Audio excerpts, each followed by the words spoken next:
a ideia da terapia é que a criança consiga viver com o menor nível de suporte possível no seu dia a dia. Isso tem sido observado em projetos terapêuticos que apresentam essa hiperestimulação. Então, os extremos, a falta e a hiperestimulação podem ocasionar comprometimentos na criança também. Para poder fazer com que aquela terapia ela seja eficaz. Então, não é só esperar que o terapeuta ele use aqueles protocolos, identifique as dificuldades. É também isso, é muito importante. Mas a família precisa também apresentar quais são essas dificuldades que essa criança tem em outros ambientes, para que isso seja trazido nessa terapia.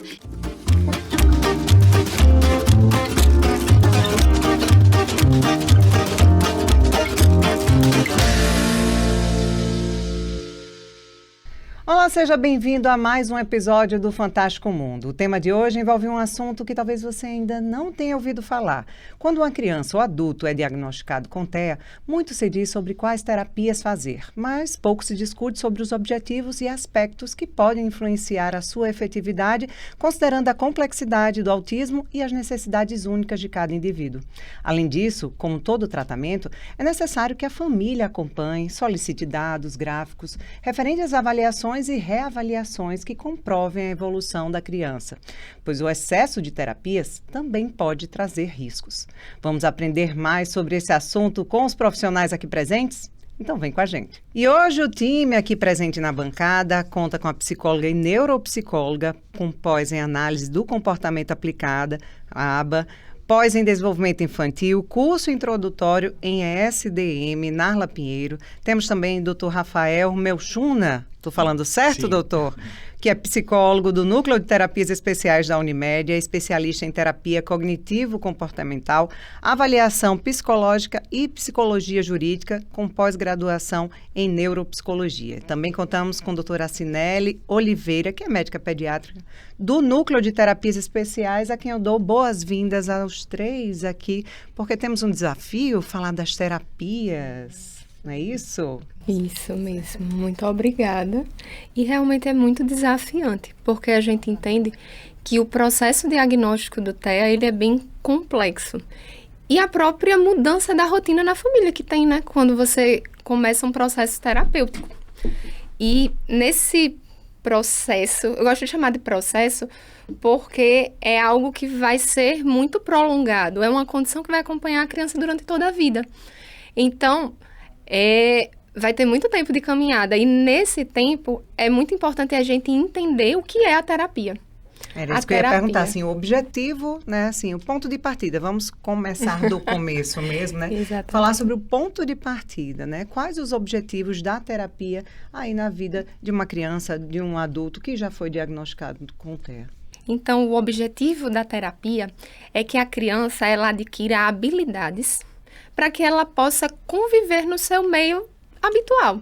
Então, que ela tenha ferramentas que ela possa lidar com as dificuldades que ela vai ter na escola, na família, em todos os lugares. Então, a ideia da terapia é que a criança consiga viver com o menor nível de suporte possível no seu dia a dia. Eu gosto muito de comparar a terapia a um remédio. Não é o mais objetivo, porque o TEA não é uma doença que você tem um remédio. Mas eu vou dar um exemplo. Por exemplo, se eu sou diagnosticada com uma diabetes tipo 1, eu não produzo insulina, eu vou precisar receber insulina. Mas o meu tratamento não é só a insulina. Para o TEA, a insulina da diabetes seria a terapia. Então, a terapia, ela é fundamental, porque é lá que a criança vai ter as habilidades. Mas eu preciso, do mesmo jeito que na diabetes, eu preciso ter uma alimentação regrada, eu preciso fazer exercício físico, existem outros elementos que vão ajudar a criança a adquirir essas capacidades além da terapia. A terapia, ela não tem um fim nela mesma. Ela continua em casa e ela orienta tanto a criança quanto a família. É muito importante entender que a família faz parte desse processo terapêutico e a terapia prepara a criança e a família para lidar com as suas características, com a sua peculiaridade. E o que é que influencia nessa efetividade, né? A gente está falando aí de terapias que vai ser individualizada, né, para cada paciente, né, que vai ser individualizada. O que é que influencia nisso para que seja efetivo o resultado? É muito importante que, além do plano, que, como você falou, ele é individualizado, a família ela precisa estar muito, muito perto desses terapeutas, né, dos terapeutas, para poder entender como que está sendo trabalhado esse desenvolvimento dessas habilidades, o que precisa, como que eles podem fazer para generalizar esses comportamentos fora, né, do ambiente clínico, e aí acompanhar e entender o que está sendo trabalhado dentro da terapia, se de fato é realmente o que a criança está precisando, porque muitas vezes pode não estar congruente, né? Então, os pais, eles desejam que a criança desenvolva tais habilidades, por exemplo, e a terapia está trabalhando outra, então precisa estar integrado isso, né? Então, se integrar, né, os objetivos do plano terapêutico, né, do propósito e o que esses terapeutas estão trabalhando com essas crianças no ambiente clínico, os pais eles vão se sentir seguros e essa terapia vai ser eficaz. A gente estava falando agora, a doutora Sinelli fez a alusão ali à diabetes, né? Quando você tem diabetes, você toma insulina, né? Mas se você toma em excesso, você também vai ter um problema, né? E trazendo essa analogia para cá, quando a gente também traz terapias, quando traz o estímulo em excesso, também pode trazer problemas para a criança ou para o adulto, né? Exato, a falta de estimulação, como também a hiperestimulação, pode repercutir, a partir das observações dos clínicos, em características bem observadas. A gente pode ver uma criança muito cansada durante as terapias e assim ela não se engaja nas metas terapêuticas. A criança pode apresentar sonolência também, irritabilidade, choro, comportamento autolesivo e heterolesivo também. E assim, que eu digo que é o pior, tornar esse ambiente terapêutico aversivo. A criança fica com resistência. Não quer mais ir. Exatamente. Então, isso tem sido observado em projetos terapêuticos que apresentam essa hiperestimulação. Então, os extremos, a falta e a hiperestimulação podem ocasionar comprometimentos na criança também.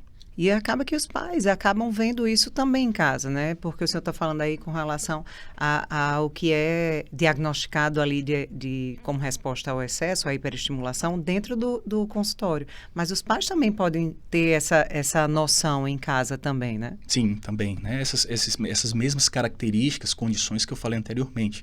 Os pais podem observar em casa, como também os professores, a equipe psicopedagógica também pode observar.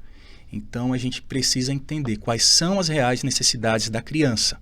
A partir disso, uma avaliação e uma estruturação de intervenções organizadas, planejadas, para a gente ter êxito, né? E um bom acompanhamento dessa equipe multiprofissional habilitada, essa equipe muito capacitada para atender pessoas com TEA.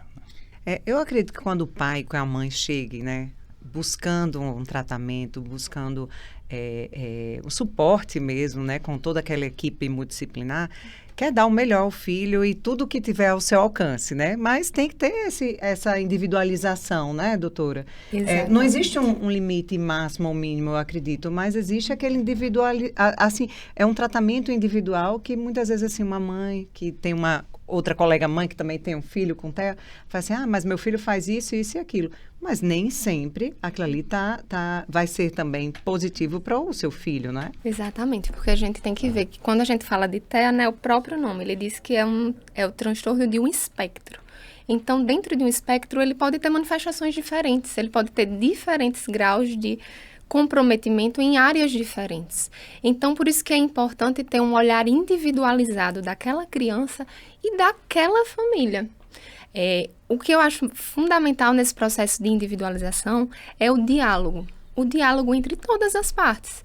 É preciso que a família, o médico que vai ter a responsabilidade de acompanhar, ele tenha as informações certas.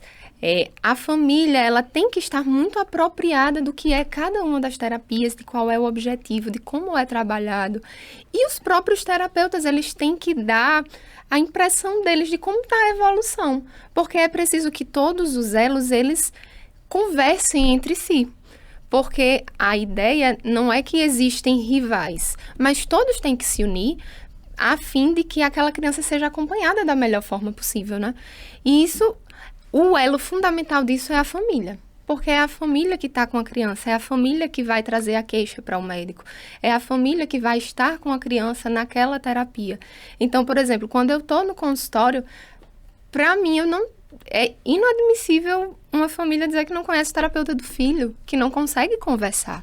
Então, a terapia, ela dá ferramentas para a criança e para a família. Então, é importante que todo mundo converse, una as mãos e os esforços para andar na mesma linha.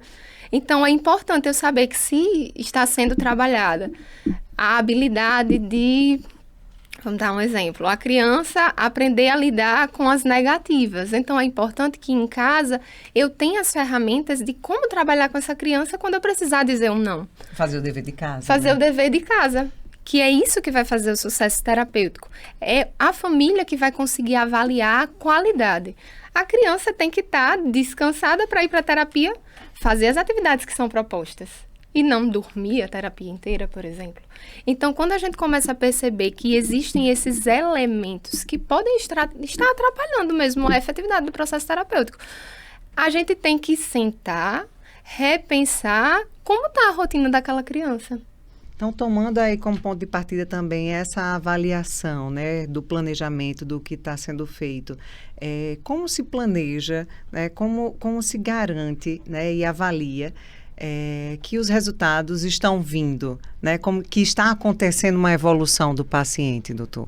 Cada profissional da equipe multiprofissional vai ter os seus protocolos validados.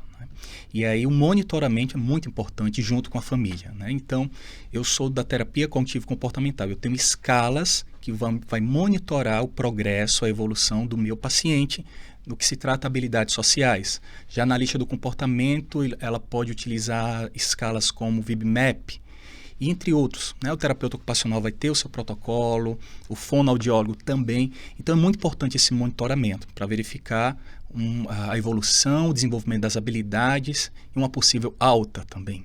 Pois é, e essas avaliações são sempre feitas em conjunto, né? Com todos os profissionais que estão cuidando ali daquela criança, daquele paciente. É isso?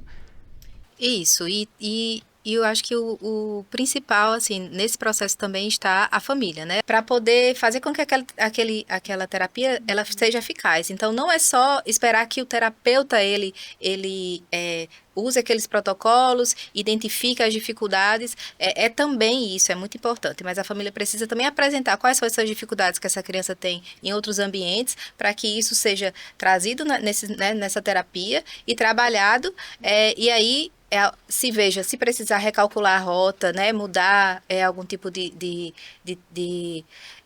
terapia, enfim, é interessante que a família entenda essa importância e o terapeuta seja maleável para poder isso acontecer. Eu acho que é porque o processo terapêutico a gente tem que entender que ele é dinâmico. A criança é um ser em desenvolvimento, então ela vai adquirindo habilidades e vai criando necessidades a partir de cada evolução que ela tem. Então, isso é importante da gente entender que uma criança que começa com a carga horária X, ela pode precisar aumentar ou diminuir, ou então até ter alta e mudar a metodologia que é usada de acordo com as necessidades que ela vai acompanhar. Então, o processo terapêutico ele é dinâmico. E a gente tem que entender que sucesso terapêutico para a gente é a criança ela ter a habilidade de reproduzir o que ela aprende na terapia no ambiente natural dela. Então, aplicar no dia a dia dela, né? O sucesso terapêutico é você reduzir a quantidade de carga terapêutica, porque essa criança já está atingindo a funcionalidade, os marcos que são esperados para ela. Entende? É como se fosse assim, fazendo uma comparação, eu gosto muito de comparar, né? O ambiente clínico, a terapia, ele é um ambiente controlado.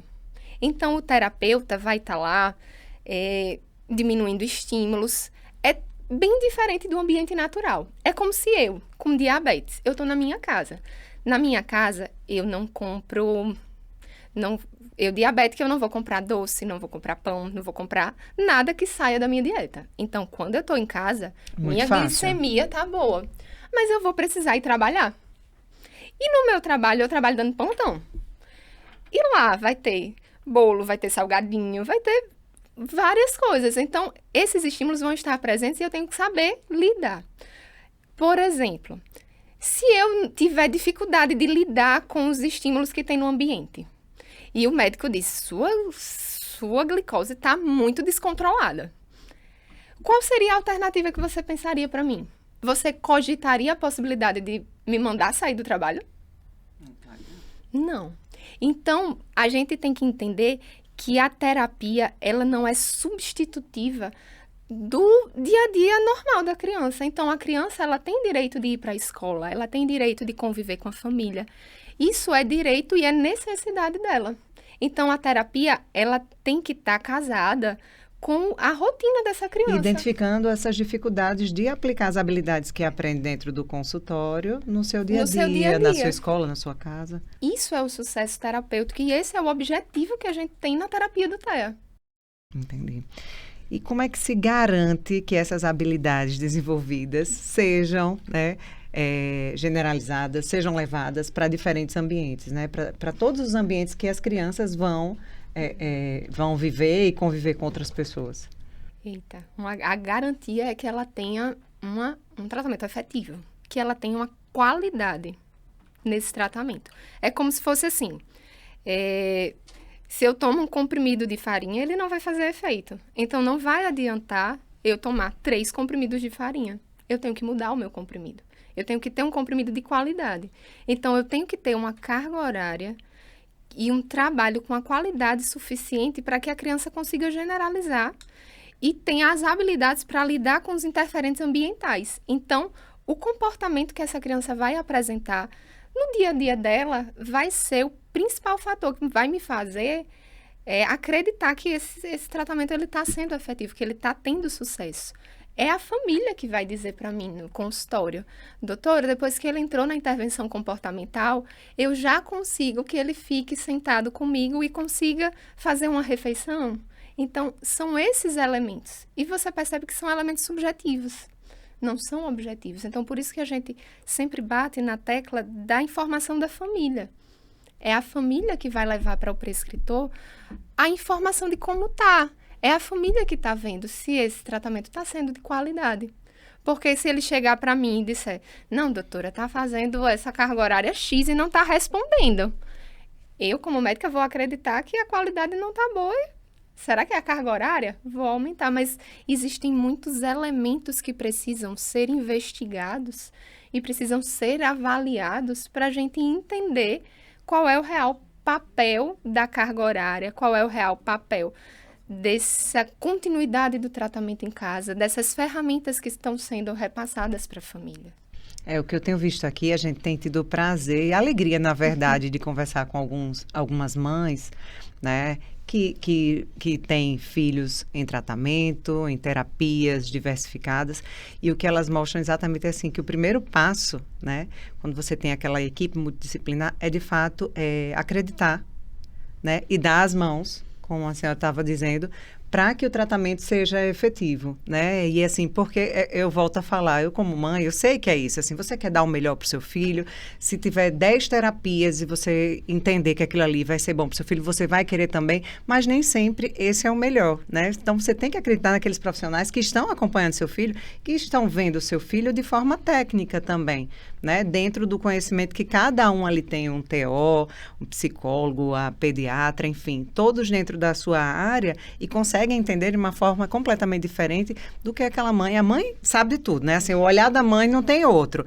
mas a mãe também olha com muita dor, não consegue tirar aquela dor para identificar o que de fato está acontecendo e muitas vezes a forma de ajudar, não é isso?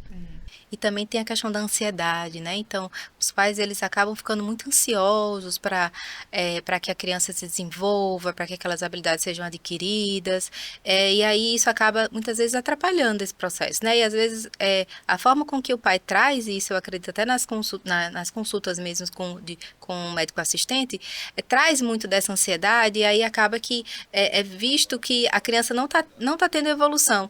Não está tendo, ou como que é a sua expectativa diante disso, né? Às vezes a expectativa do pai, da família, no caso, não está de acordo, sabe? Então isso acaba atrapalhando. Às vezes acha que é com mais rapidez, né? Que tem uma celeridade. Exatamente. E uma comparação também. A Sineli estava falando no início, é um processo, né, que você tem que ter.